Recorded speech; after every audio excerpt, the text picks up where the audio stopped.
మరోసారి ప్రేమ సందేశం కార్యక్రమాన్ని వీక్షిస్తున్న మీ అందరికీ ప్రభువైన యేసుక్రీస్తు నామములో శుభాకాంక్షలు తెలియజేస్తా ఉన్నా. లేవీకాండం 23వ అధ్యాయంలో నుండి మనం దేవుని పండుగల గురించి ధ్యానం చేస్తా ఉన్నాం. అక్కడ 7 పండుగలు మనకు కనిపిస్తాయి.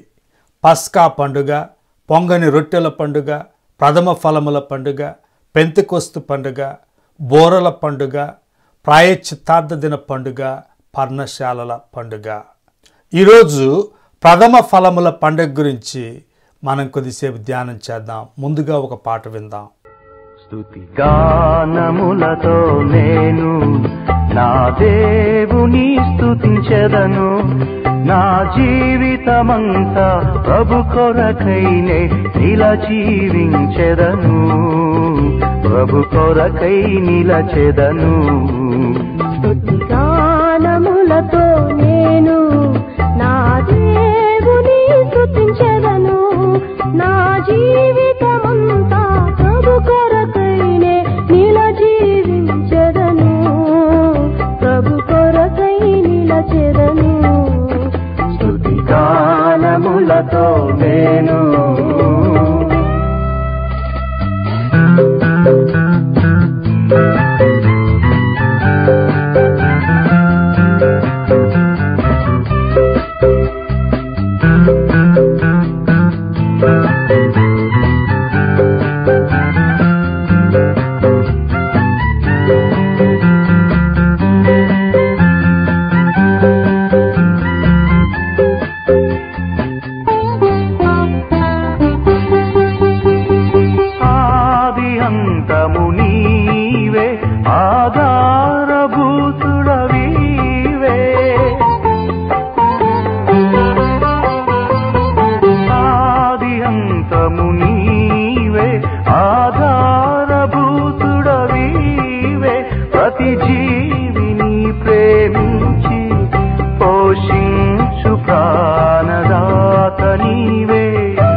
ముందుగా ఒక చిన్న ప్రార్థన చేసుకుందాం.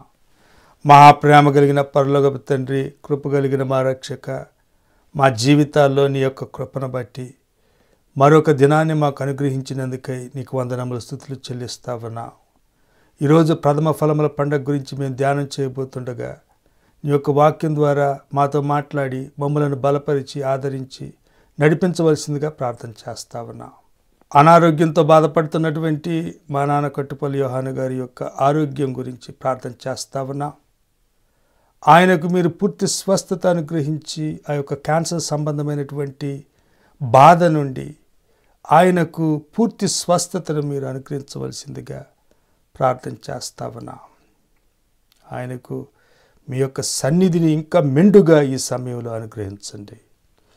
అదేవిధంగా మా యొక్క సహోదరుల్లో ఎవరైతే ఆరోగ్య సంబంధమైన బాధల్లో ఉన్నారో వారందరి గురించి మేము ప్రార్థన చేస్తా ఉన్నాం. మీ యొక్క హస్తము చేత వారిని ముట్టి స్వస్థపరిచి వారికి మంచి ఆరోగ్యాన్ని ఇవ్వవలసిందిగా ప్రార్థన చేస్తా ఉన్నాం. అదేవిధంగా కుటుంబ సమస్యలు, ఆరోగ్య సమస్యలు, ఉద్యోగ సమస్యలు, రకరకాల ఇతర సమస్యల్లో ఉండి ఎంతో నిరాదరణకు, నిస్సహాయతకు గురవుతున్నటువంటి సోదరులకు మీ యొక్క ఆదరణను ఈరోజు అనుగ్రహించవలసిందిగా ప్రార్థన చేస్తా ఉన్నాం. ఈ మా వినములు, ఈ మా మనవులు మా ప్రభువును రక్షకుడైన యేసుక్రీస్తు నామములో మిమ్మల్ని అడుగుతున్నాము తండ్రి, ఆమెన్. ఈ యొక్క మూడో పండగ, ప్రథమ ఫలముల పండగ గురించి ఈరోజు కొద్దిసేపు మనం ధ్యానం చేద్దాం.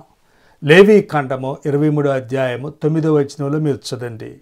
మరియు యెహోవా మోషేకు ఎలాగూ సెలవిచ్చెనో, నీవు ఇశ్రాయేలీయులతో ఇట్లనుము, నేను మీకిచ్చుచున్న దేశమునకు మీరు వచ్చి దాని పంటను కోయునప్పుడు మీ మొదటి పంటలో ఒక పనను యాజకుని యొద్దకు తేవలెను. యెహోవా మిమ్మును అంగీకరించున్నట్లు అతడు యెహోవా సన్నిధిని ఆ పనను అల్లాడింపవలెను. విశ్రాంతి దినమునకు మరుదినమున యాజకుడు దానిని అల్లాడింపవలెను. మీరు ఆ పనను అర్పించు దినమున నిర్దోషమైన ఏడాది పొట్టేలును యెహోవాకు దహన బలిగా అర్పింపవలెను. దాని నైవేద్యము నూనెతో కలిసిన 2/10వ వంతుల గోధుమ పిండి, అది యెహోవాకు ఇంపైన సువాసన గల హోమము. దాని పానార్పణము 30 ద్రాక్షారసము. మీరు మీ దేవునికి అర్పణము తెచ్చు వరకు ఆ దినమెల్లా మీరు రొట్టె ఏమి, పేలాలేమి, పచ్చని వెన్నులేమి తినకూడదు. ఇది మీ తరతరములకు మీ నివాస స్థలములన్నిటిలో నిత్యమైన కట్టడ.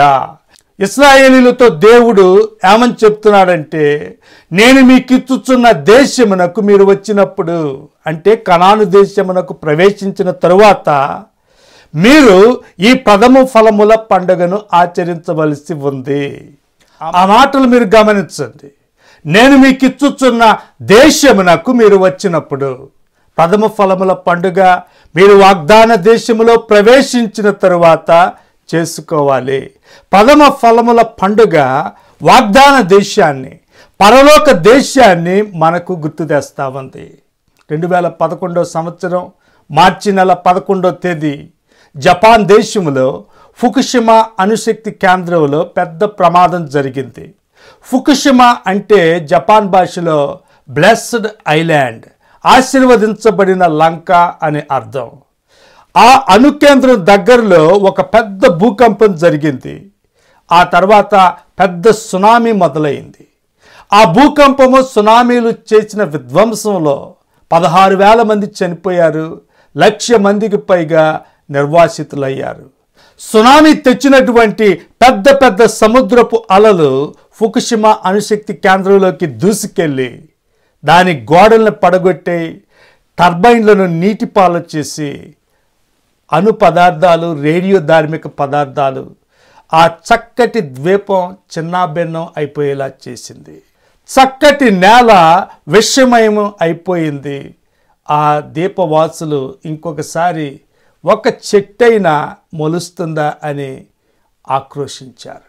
కొన్ని నెలల తరువాత ఒక చిన్న మొక్క ఆ విషపు నేల మీద మొలిచింది. దాన్ని చూసినటువంటి ఆ ద్వీపవాసుల ఆనందానికి అవధులు లేకుండా పోయింది.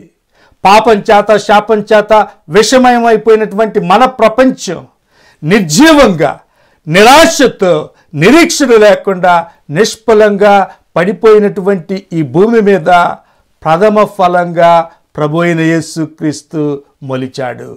లేత మొక్క వలెను, ఎండిన భూమిలో మొలిచిన మొక్క వలెను అతడు ఆయన ఎదుట పెరిగెను అని యెషయా గ్రంథం 53వ అధ్యాయంలో మనం చదువుతాం. ఆ యొక్క ఫుకుషిమా ద్వీపం మీద అణు విషాదం తర్వాత ఆ మొదటి మొక్క మొలిచినప్పుడు దానిని చూసి జపాన్ వాసులు ఆనందించినట్లు ప్రథమ ఫలముగా మృతులలో నుండి లేచిన క్రీస్తును చూసి ఈ రోజున మనం ఆనందిస్తా ఉన్నాం. ఆ దేశములో దాని పంటను కోయినప్పుడు మీ మొదటి పంటలో ఒక పనను యాజకుని యొద్దకు తేవలెను. యెహోవా మిమ్మును అంగీకరించున్నట్లు అతడు యెహోవా సన్నిధిని ఆ పనను అల్లాడింపవలెను. విశ్రాంతి దినమునకు మరుదినమున యాజకుడు దానిని అల్లాడింపవలెను. ఇశ్రాయేల్ దేశంలో రకరకాల పంటలు పండుతూ ఉంటాయి. పోయినసారి నేను ఇజ్రాయెల్ దేశం వెళ్ళినప్పుడు టెల్ అవీవ్ మార్కెట్లో ఇస్రాయేల్ దేశంలో పండేటటువంటి రకరకాల ఫ్రూట్స్, డ్రై ఫ్రూట్స్ మొక్కలు అక్కడ అమ్ముతా ఉన్నారు. ఈ ప్రథమ ఫలముల పండుగ సమయంలో బార్లీ పంట పండుద్ది. ఆ బార్లీ పంట కోసేటప్పుడు ఆ పంటలో మొదటి పనను యాజకుని యొద్దకు తీసుకువెళ్ళాలి. యాజకుడు ఆ పనను దేవుని సన్నిధిలో అల్లాడించాల్సి ఉంది. ఎప్పుడు అల్లాడించాలి? విశ్రాంతి దినమునకు మరుదినమున యాజకుడు దానిని అల్లాడింపవలెను. యూదుల యొక్క విశ్రాంతి దినము శనివారము. విశ్రాంతి దినమునకు మరుదినం అంటే ఆదివారం. ఆదివారం యాజకుడు ఈ పనను అల్లాడించాలి. ఆదివారం అంటే మనకు ఏం గుర్తుకు రావాలి? మన ప్రభు అయిన యేసుక్రీస్తు మృతులలో నుండి పునరుత్థానుడిగా తిరిగి లేచిన దినం. కాబట్టి ప్రథమ ఫలముల పండుగలో క్రీస్తు యొక్క పునరుత్థానం మనకు కనిపిస్తూ ఉంది. ప్రథమ ఫలము క్రీస్తు అన్నాడు అపోస్తలుడైన పౌలు 1 కొరింథీ 15వ అధ్యాయములో. పస్కా పండుగలో క్రీస్తు మన యొక్క విమోచన, పులియని రొట్టెల పండుగలో క్రీస్తు మన యొక్క పరిశుద్ధత, ప్రథమ ఫలముల పండుగలో క్రీస్తు మన యొక్క పునరుత్థానం. ఈ ప్రథమ ఫలముల పండుగ గురించి 5 విషయాలు మీకు చెప్పాలని నేను ఆశపడతా ఉన్నాను. మొట్టమొదటిగా ప్రాథమ్యం. ప్రాథమ్యం అంటే ఫస్ట్, మొదటిది. ప్రతి మనిషిని వేధించేది మరణం. మరణం యొక్క నీడలో మనం ఈ భూమి మీద ప్రతిరోజు గడుపుతాం. ఐగుప్తు దేశము చాలా సారవంతమైనటువంటి దేశం. ఆ దేశస్తులు అందరిలాగానే మరణం గురించి చాలా ఆలోచించారు. బార్లీ మొక్కల్లో ఐగుప్తీయులు పునర్జన్మను చూశారు. బార్లీ మొక్క చనిపోయి దాని విత్తనం మొలిచి కొత్త మొక్క మొలవటంలో వాళ్ళు పునర్జన్మ చూసేవాళ్ళు. ఐగుప్తు అంటే మనకు పిరమిడ్లు, నైలు నది, మమ్మీలు గుర్తుకు వస్తాయి. పిరమిడ్లు అంటే అవి పెద్ద పెద్ద సమాధులు. ఐగుప్తీయులు మమ్మీల మెడల్లో బార్లీ దండలు వేసేవాళ్ళు, వాటికి పిరమిడ్లు కట్టేవాళ్ళు. దేవుడు ఇశ్రాయేలీలకు అదే బార్లీ మొక్కల్లో పునర్జన్మ కాకుండా పునరుత్థానాన్ని చూపిస్తా ఉన్నాడు. ఈ బార్లీ పంటలో మొదటిగా మొలిచినటువంటి మొక్కలు కోసి వాటిని దేవుని సన్నిధిలో అల్లాడించాలి. ఈ 3 పండుగలు, మొదటిగా పస్కా పండుగలో క్రీస్తు యొక్క మరణము, పులియని రొట్టెల పండుగలో క్రీస్తు యొక్క భూస్థాపన, మూడవదిగా ప్రథమ ఫలముల పండుగలో క్రీస్తు యొక్క పునరుత్థానం మనకు కనిపిస్తా ఉన్నాయి. ఈ ప్రపంచం ఎంతోమంది శక్తిమంతుల్ని, మేధావుల్ని, ధనవంతుల్ని చూసింది. వారిలో ఎవరి గురించి మనం మాట్లాడుకున్నా చివరికి ఏమని చెబుతామంటే ఆయన అప్పుడు చనిపోయాడు, ఆమె అప్పుడు చనిపోయింది. మహమ్మద్ అనేక గొప్ప కార్యాలు చేశాడు, చివరికి ఆయన చనిపోయాడు. బుద్ధుడు ఎన్నో గొప్ప బోధలు చేశాడు, చివరకు ఆయన చనిపోయాడు. ఒక్క యేసుక్రీస్తు విషయంలో మాత్రమే మనము ఆయన మరణించి సమాధి చేయబడి తిరిగి లేచాడు అని చెప్పుకోగలం. పాత నిబంధనలో యేసు ప్రభు మరణము, పునరుత్థానముల గురించి 50కి పైగా ప్రవచనాలు ఉన్నాయి. యేసు ప్రభు మరణం నుండి తిరిగి లేచి ఆ ప్రవచనాలన్నిటినీ ఆయన నెరవేర్చాడు. 1 కొరింథీయులకు రాసిన పత్రికలో మనం చదువుతాం, ఇప్పుడైతే నిద్రించిన వారిలో ప్రథమ ఫలముగా క్రీస్తు మృతులలో నుండి లేపబడి ఉన్నాడు. అపోస్తల కార్యములు 26వ అధ్యాయంలో కూడా మీరు చూడండి. క్రీస్తు శ్రమపడి మృతుల పునరుత్థానము పొందువారిలో మొదటివాడయ్యను. క్రీస్తు యొక్క ప్రాధాన్యం మనకిక్కడ కనిపిస్తా ఉంది. ఆ 2 వచనాలు మీరు గమనించండి. నిద్రించిన వారిలో ప్రథమ ఫలముగా క్రీస్తు మృతులలో నుండి లేచెను. క్రీస్తు శ్రమపడి మృతుల పునరుత్థానము పొంది వారిలో మొదటివాడయ్యను. మీరు ప్రశ్నించవచ్చు, మృతుల పునరుత్థానం పొందువారిలో క్రీస్తు మొదటివాడు ఎలా అయ్యాడు? క్రీస్తుకు ముందు యాయీరు కుమార్తె, నాయీను విధవరాలి కుమారుడు లాజరు, అదేవిధంగా పాత నిబంధనలో ఏలియా గారు లేపినటువంటి సారెపతు విధవరాలి కుమారుడు, వీరందరూ మరణం నుండి తిరిగి లేచారు కదా అని మీరు ప్రశ్నించవచ్చు. అయితే వాళ్ళంతా మరణం నుండి లేచారు తప్ప పునరుత్థానము చెందలేదు. వాళ్ళంతా మరణం నుండి తిరిగి లేచారు, ఆ తర్వాత మళ్ళీ చనిపోయారు. పునరుత్థానం చెందినటువంటి వ్యక్తి తిరిగి చనిపోయాడు. కాబట్టి ప్రభువైన యేసుక్రీస్తు పునరుత్థానము చెందిన వారిలో మొదటి వ్యక్తి. ఆయన పేరే పునరుత్థానం. పునరుత్థానమును జీవమును నేనే అని ఆయన తనను తాను పిలుచుకోవటము యోహాను సువార్త 11వ అధ్యాయంలో మనం చదువుతా ఉన్నాం. కాబట్టి ప్రథమ ఫలముల పండుగలో మృతులలో నుండి పునరుత్థానుడిగా లేచిన క్రీస్తు మనకు కనిపిస్తా ఉన్నాడు. రెండవదిగా ప్రాశస్త్యం, ఎక్సలెన్స్. ప్రాశస్త్యం, ప్రథమ ఫలాల్లో క్రీస్తు యొక్క ప్రాశస్త్యం మనకు కనిపిస్తా ఉంది. ప్రశస్తమైనటువంటి మీ ప్రథమ ఫలాలు నాకు అర్పించండి అని దేవుడు ఇశ్రాయేలీయుల్ని కోరాడు. నిర్గమకాండం 23వ అధ్యాయం 19వ వచనంలో దేవుడు ఏమంటా ఉన్నాడంటే, నీ భూమి ప్రథమ ఫలములో మొదటి వాటిని దేవుడైన యెహోవా మందిరమునకు తేవలెను. The first of the first fruits of thy land thou shalt bring into the house of the Lord thy God. యెహెజ్కేలు గ్రంథం 44వ అధ్యాయంలో కూడా దేవుడు ఏమంటా ఉన్నాడంటే, మీ ప్రతిష్ఠితార్పణములన్నిటిలోనూ తొలిచూలు వాటన్నిటిలోనూ మొదటివియు ప్రథమ ఫలములన్నిటిలోనూ మొదటివియు యాజకుల వగును. మీ కుటుంబములకు ఆశీర్వాదము కలుగునట్లు మీరు ముందుగా పిసికిన పిండి ముద్దను యాజకులకు ఇవ్వవలెను. అదేవిధంగా 2వ దినవృత్తాంతముల గ్రంథం 31వ అధ్యాయంలో కూడా మీరు చూడండి. ఆ ఆజ్ఞ వెల్లడి అగుట తోడనే ఇశ్రాయేలీయులు ప్రథమ ఫలములైన ధాన్య ద్రాక్షారసములను, నూనెను, తేనెను, సస్య ఫలములను విస్తారముగా తీసుకొని వచ్చిరి. సమస్తమైన వాటిలో నుండి 10వ వంతులను విస్తారముగా తీసుకొని వచ్చిరి.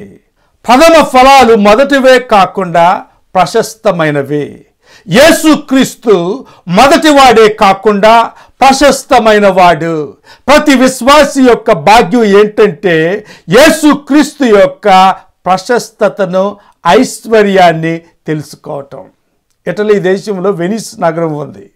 ఆ వెనిస్ నగరంలో శాన్ మార్కో అనేటువంటి పెద్ద చర్చి ఉంది. అది చాలా అందమైనటువంటి చర్చి. కొన్ని లక్షల మంది యాత్రికులు ఆ చర్చిని చూడటానికి వెనిస్ నగరం వెళ్తారు. ఆ చర్చికి ముందు భాగంలో గణిత శాస్త్ర రూపాలు, ప్రకృతి రూపాలు చెక్కారు. కొంచెం లోపలికి వెళ్తే పాత నిబంధన రూపాలు చెక్కారు. ఇంకొంచెం లోపలికి వెళ్తే క్రొత్త నిబంధన రూపాలు చెక్కారు. చివరికి లోపల ఆల్టర్ దగ్గర యేసు ప్రభు యొక్క పునరుత్థానాన్ని చెక్కి క్రైస్ట్ ప్యాంటోక్రటార్, క్రీస్తు సర్వాధికారి అని గ్రీకు భాషలో రాశారు. అక్కడ సందేశం ఏంటంటే ప్రకృతిలో ఉన్నటువంటి దేవుని జ్ఞానం, ఆ తర్వాత పాత నిబంధనలో దేవుని రూపము, కొత్త నిబంధనలో ఉన్నటువంటి దేవుని రూపం చూస్తా చివరికి ప్రభు అయిన యేసుక్రీస్తు యొక్క పునరుత్థానాన్ని మనం చూడాలి. అక్కడికి రావటమే విశ్వాసి యొక్క ముఖ్యమైనటువంటి లక్ష్యం. మహాశాస్త్రవేత్త సర్ ఐజాక్ న్యూటన్ ఒకసారి ఏమన్నాడంటే, ప్రకృతిలో దేవుని జ్ఞానాన్ని చూస్తే సరిపాదు, పునరుత్థానమైనటువంటి క్రీస్తు దగ్గరికి వెళ్ళి ఆయన యొక్క ఘనత, మహిమలు మనం చూడాల్సి ఉంది. ప్రథమ ఫలాలు ప్రశస్తమైనవి. విశ్వాసి తన దగ్గర ఉన్నటువంటి ప్రశస్తమైనటువంటి వాటిని క్రీస్తుకు సమర్పించాల్సి ఉంది. బేథోవెన్ ప్రపంచ చరిత్రలోనే ఒక గొప్ప సంగీత విద్వాంసుడు. చరిత్రలోనే చిరస్థాయిగా నిలిచిపోయే సంగీతాన్ని ఆయన సమకూర్చాడు. అయితే విషాదకరంగా ఆయనకి 1798లో చెవుడు రావటం మొదలైంది. 1816 కల్లా తన వినికిడి శక్తిని పూర్తిగా కోల్పోయాడు. అయితే కృంగిపోకుండా 1819 నుండి యేసు ప్రభువుని కీర్తిస్తా మెస్సా సాలమనిస్ అనేటటువంటి సంగీత కావ్యాన్ని రచించాడు.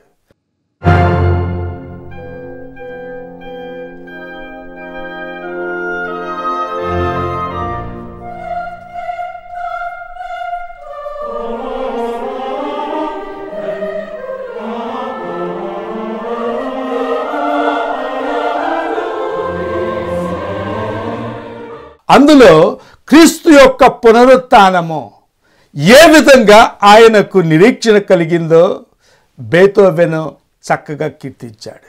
బేతోవెనే కాకుండా అనేక మంది క్రైస్తవులు తమ ప్రథమ ఫలాలు, తమ దగ్గర ఉన్నటువంటి ప్రశస్తమైనవి క్రీస్తుకు సమర్పించారు.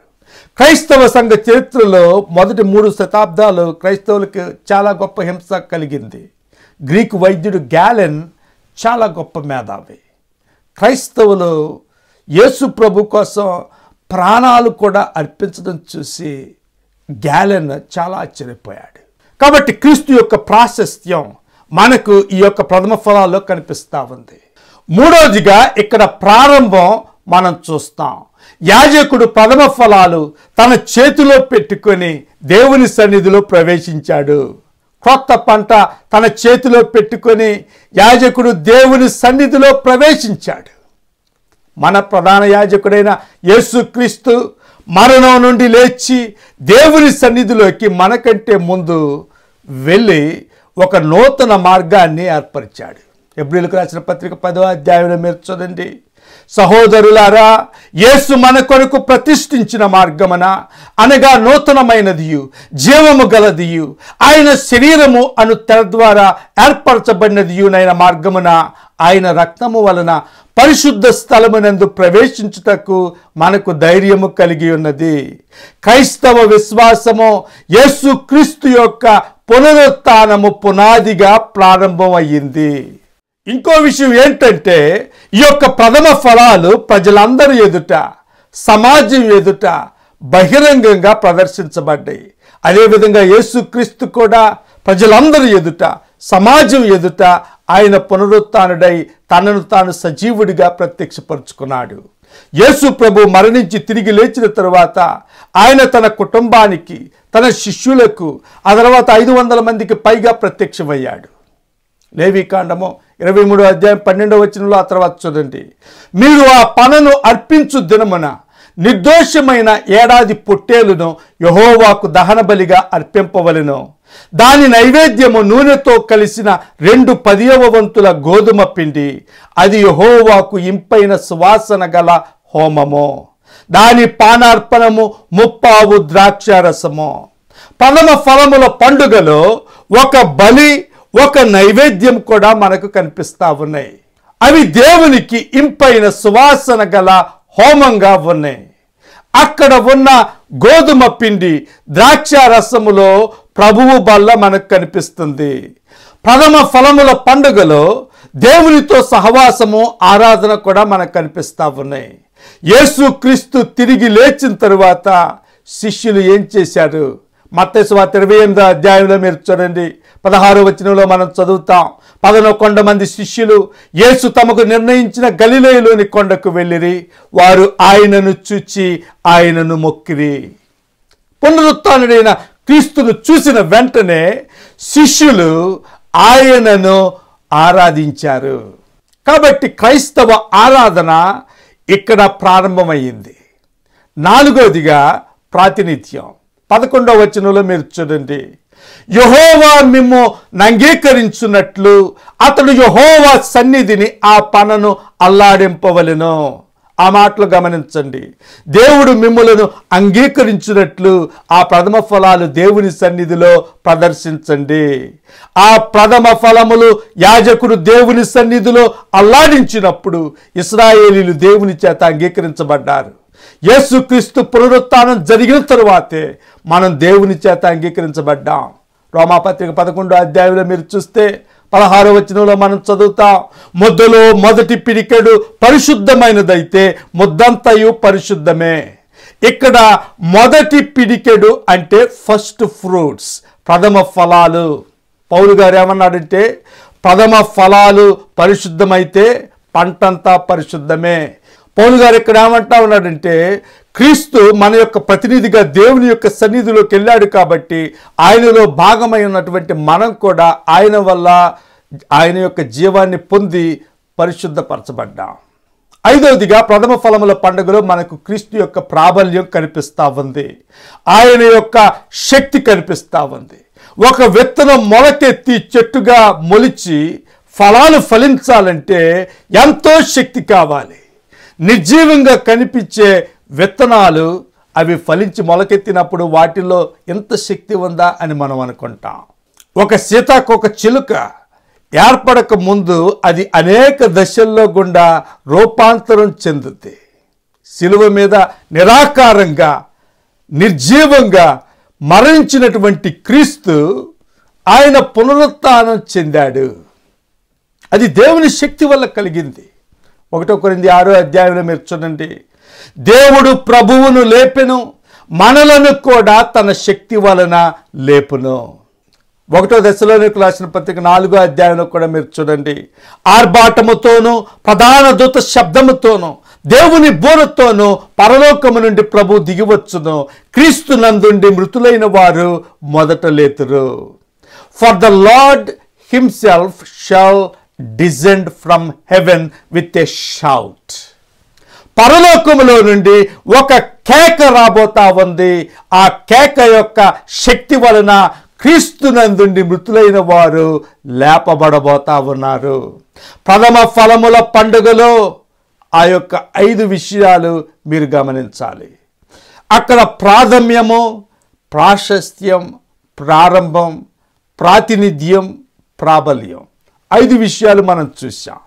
ముఖ్యంగా మీరు గుర్తుపెట్టుకోవాల్సింది ఏంటంటే ఈ ప్రథమ ఫలముల పండుగలో మన ప్రభు అయిన యేసుక్రీస్తు మృతులలో నుండి తిరిగి లేచిన వాడుగా మనకు కనిపిస్తా ఉన్నాడు. ఆ పునరుత్థానుడైనటువంటి క్రీస్తు దగ్గరికి మీరు వచ్చి ఆయన రక్షకుడిగా మీరు అంగీకరించి దేవుని యొక్క జీవాన్ని పొందాలన్నదే నేటి మా యొక్క ప్రేమ సందేశం. ఆది అంతము నీవే, ఆధారభూతుడవీవే,